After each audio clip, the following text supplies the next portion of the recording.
Yeah. Salute. Hey, look, check this out. It's your guy, me, Drip. We back at it again with another conversation with Drip. So this time, what I want to talk about Karim Johnson, aka Blizz. I basically want to talk about how a everyday regular small Joe can still make a decent living for themselves, right? So for those who don't know who Kareem Johnson is, right? Kareem Johnson is an anger management specialist, an author, a community educator, a life guide, a certified intimate relationship violence counselor, and he's a consultant as well, and a content creator. Now, I know he gonna watch this and he don't really agree with the term content creator, um, but it's what he is when he stepped into that space. And then when you're a content creator, you almost walk that fine line of public figure. Um, you almost. But he's on multiple different platforms: Facebook, Instagram, YouTube, Twitter. He's on various different platforms. So that's who he is, right? Now, I'm gonna tell you why this guy, for him to be perceived in some people's eyes as controversial, right? But he still thrives and make a decent living for himself, right? So one of the things I'm gonna give him his credit. One of the things he done smart was what's the thing he done smart? He built relationships in various different spaces, right?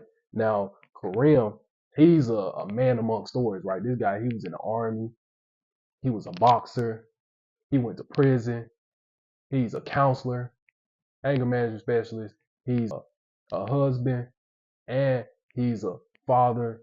He sat in the seats with politicians. Also, he was working with nonprofits. He has helped schools, and also he was a security guard, and he was in the streets.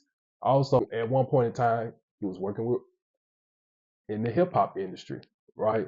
So I'm gonna tell you what that does to a person mindset, right? When you when you have a bunch of different stories like that, you start to develop a lot more depth than somebody who just only have one story, right? This guy, he been in various different situations, right? So he's seen a lot of different things in the ring, outside the ring, on the field, behind the wall, in the boardroom. Like this guy, like I don't want to say he's seen it all, but people like that, they seen a lot. So they depth is very, very, very massive, humongous. And so what that does is you have a lot more, not only do you have a lot more information, but you can channel a lot of different perspectives. And it allows you to not only just see black versus white, you see black, gray, and white. So you can be able to think in various different situations very, very quickly. And it can help you in a lot of situations, especially when it comes to getting stuff done. It can help you in a lot of situations. So he's been in various different situations, and that helps his credibility when he's building relationships with his audience. Because some people may say, "Oh, you never been a boxer, you don't know my pain." Yes, he do. He been a boxer. Oh, I was in the military. He never been in the military. No, he has. He's been behind the wall too, and he's a counselor. So he's been in various different spaces where his audience can open up a lot more, right? Because he has various different stories under his belt. So he's just not gonna be no one trick pony when it comes to a target audience on the consumer side.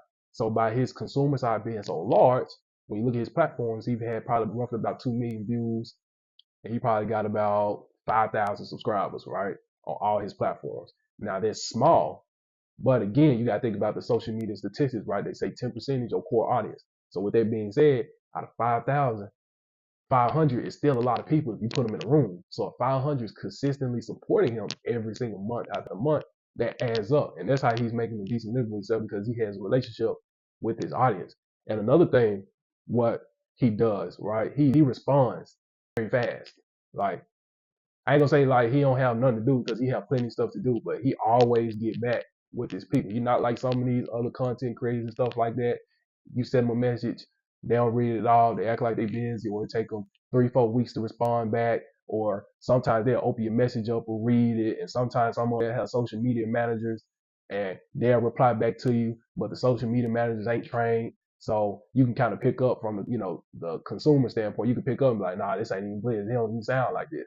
So a lot of them, they don't even want to reach out to them and they can make a decline in your audience as well. Nah, he check every message, he see everything, he respond back to you. So what that does is it makes it keeps your fan base engaged. When he go on lives, Instagram lives and stuff like that, he read every I don't want to say he read the comments all the time, but he is active in the comments. And if you got a question, you can always shoot him a DM.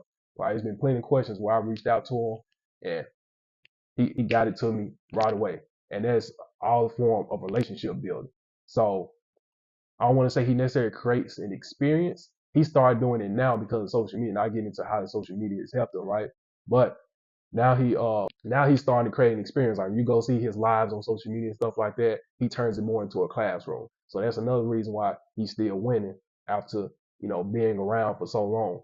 So a lot of time people come out of jail, they just stay stagnant. He haven't stayed stagnant. He rose up. He became an author too as well. So he read a book about the prison system and the justice system. And he basically teach people who go through that system on how to navigate and stuff like that. So again, that's another form of relationship building because somebody go to prison, they send that book. And then he still win because he get a check off that. So he get a royalty check every single month. So that's another way he win. Plus, again, he counsels stuff like that. So the money ain't the issue. Also, he got a house. He off the grid. He's a homeowner. And it's huge because a lot of people that come from prison and stuff like that aren't homeowners. So for him to actually do that and secure his family, that's good. Plus, also, like I said, he's a father and a husband. So that gives him another level of empathy when he's working with people. So uh, he's winning in various different ways, man. Like, now, Blizz, no, he controversial when it comes to his topics and classroom discussions and stuff like that. But it's very informative and educational when you actually sit back and listen to the message, even though it is controversial. And again, like I said, when it comes to being one of them guys who controversial, right? You have to create your own table instead of sitting at somebody else's table. Now, with that being said, now that he got his own table, it ain't the easiest rite of passage. So he gonna miss out on like certain opportunities like brand deals and collaborations and stuff like that. Find that outside, not only financial support, but outside network support and resources and stuff as well. He's dependent solely on the consumer. But with that being said, he prefers it that way because he don't want to have to deal with nobody basically kind of managing him because sometimes when you do deals with other people and stuff like that, for certain deals, you have to walk certain lines. Now, some people find that because they don't care about them certain lines because they ain't even test the waters anyway. But for somebody who's controversial where they know they finna walk over them lines, then they not finna touch them. So Blizz, he's smart in that area, so that's why he preferred to, go independent because he don't want to deal with none of that extra stuff to him and for him, right? And it works for him. So I'm gonna tell you how social media helped him too, right? So and Blizz noticed social media actually helped him because it allows him to get a wider reach outside of where he's from, which is New York. It allows him to get a wider reach when it comes to dealing with people, right? And other people that's not from New York got exposed to him, and they may, which very well be in alignment with what he's saying, and now he have again more people to target, right? Again, so because all the people that do follow him, they're not from New York, so that's another way he's winning because of social media and him having social media out there. Even though, like he mentioned, he use it, but he don't depend on it because he have other networks to getting stuff done, which is great. That's a good lesson to learn from anybody. Don't depend on one thing. So by him having his social media, he's able to leverage his services and leverage his product, which is the book. So now he winning on both sides, man. So like again, I can go on and on about Blizz, but I'm gonna tell you one. Sometimes you gotta have attention to detail with dealing with people, and the main thing with this guy is he is a man among stories. And another thing that keeps him in shape far as his stories and keeping him sharp is he always read. He read. Like this guy, he probably 100 books, probably 200, maybe 500. Like he reads a lot. He's always remained a student and he's always studying. That's what keeps his brain sharp. So because some people they have a lot of stories, but they're not up to date on these stories. But by him being a counselor and being anger management specialist and him consistently reading, he's always up to date on different stories. So it always keeps him sharp and on his toes, right? So he always got new experience and new storytelling to talk about, right? So yeah, man, I just want to talk to y'all real quick, man. This video ain't gonna be super long, but this is just another conversation with Drip. Make sure y'all, if y'all can, check out his page. And again, he's not for everybody. He's an acquired taste. But y'all can go follow him, Karim Johnson, Karim, and then Johnson is self-explanatory. But in the meantime, I want y'all to hit that like button, hit that comment button, hit that subscribe button, share this to many as people possible. Till then, until next time, tap in, lock in, tune in. Me, Drip, salute, yeah.